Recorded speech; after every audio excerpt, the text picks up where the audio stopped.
Kasi ang Grab, Joyride, Get Express, umamin na yung mga driver po nila ang bumabalikat nitong mga fare discounts na ito. So, malaman po natin sa angkas, ano po ba ang patakaran nyo dyan?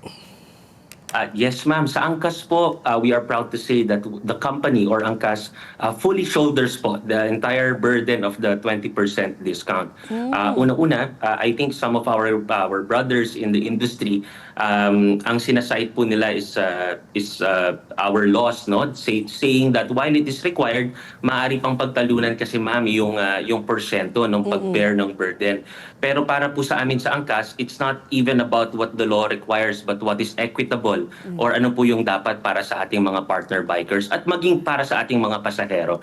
That is why sa Angkas po, simulat sa pool pa po, no, before the Senate hearings and as early as we started, we shoulder po the entire discount po for senior citizens, PWDs, and students po. Oh, that's nice to hear. So, Sir Carlo, how does it work? Sa app pa ninyo, paano ba yan? Just walk us through, no? Kasi si Ali, may balak daw siyang mag-angkas na. Pangarap kong sumakay ng angkas. So, kung nasa phone app, when you go to your app, paano, how do you apply, avail? no, How do the you avail? discount? Oo.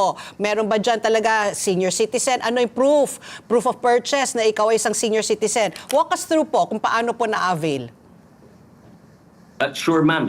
Sinigurado po namin na medyo madali po ito para sa ating mga pasahero. So, Oo. ang ating mga passengers po from the app and also even without the app po, no, they can access po our website. Meron po tayo sa Angkas page. Ang transparent po yan, it's up and running. Makikita nyo po ngayon. Maaari po ninyong i-access. At meron po doong tab na pwede po natin i-indicate kung tayo po ay nagpo-fall under any of the discounts. No? Kung kayo po ay senior citizen, kung kayo po ay PWD.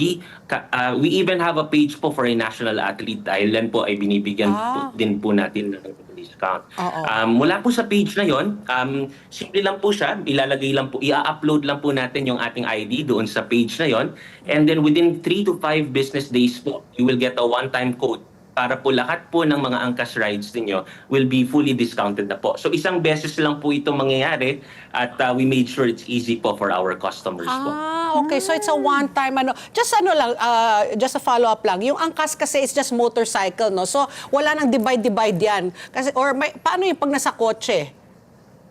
That's correct, ma'am. Wala na po, ma'am. So, the entire discount is applied po doon sa fare and then ang Angkas na po ang nag-shoulder no, automatically po. Wala pong bawas yon sa ating partner biker po. Okay. Meron din pala silang padala na parang Lalamove. Oo, di ba? Yung parang Tatry ko nga kayo. Courier. Oo, kasi ako laging Lalamove eh. Oo. So pati yung courier pwede mag-avail pag ikaw ay isang senior citizen na magpapa-pick up ng kunyari ng document or whatever, pwedeng i-apply yon o hindi? Dapat yung pasahero ang nakasakay. It applies to all our rides po, ma'am. Sa rides, pero sa padala ride. hindi. Sa padala hindi. Hindi po, ma'am. Yes, Okay, to all our rides po. Oo, sige. So kasi I was about to ask na yung kung kunwari naman yung mga riders ninyo, minsan kasi ang experience na naririnig ko na reklamo is sometimes pag ayaw kung saan pupunta, can your drivers actually refuse to pick up a fare for whatever reason? Kasi ano yan one time parang na flat tire yung sinasakyan ko, yung pickup truck namin, and I wanted to ride. I forget kung ano kasi wala akong angkas. And then parang ayaw ako pick upin because kasi na pupunta pa sa NLEX or what. Ma'am, cancel nyo na lang. Ma'am, i-cancel nyo na lang. Let's talk about yung pag pinapa-cancel nung rider yung booking mo. Paano dyan sa inyo sa Angkas? Sa amin po, ma'am, we have a very strict protocol when it comes to accepting rides and deliveries po, ma'am, no? Unang-una po, that's dictated by an algorithm, no? So yung pinakamalapit po na biker, yan po usually ang nakakatanggap po noong booking. I'm not sure lang po about other platforms, but at least sa Angkas po, we monitor that very strictly. So madalang po, I think you can do a quick survey, madalang po sa angkas yung mga nagka-cancel na bikers. Unang-una, that's strict po and part of our training, no? So that's number one. Number two, that's also protected by the app through our algorithm. And pangatlo po, ma'am, in the rare instances po na halimbawa may biker na hindi nagpakita, meron po tayong dedicated team na automatically pinapatawag po yung biker natin para ipag-report, parang show cause po, ano pong nangyari dito, bakit nag-cancel.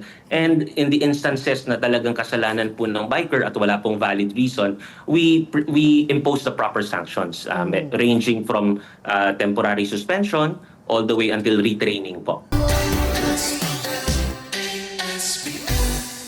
Let's get together. Sunday 25. Sunday 25.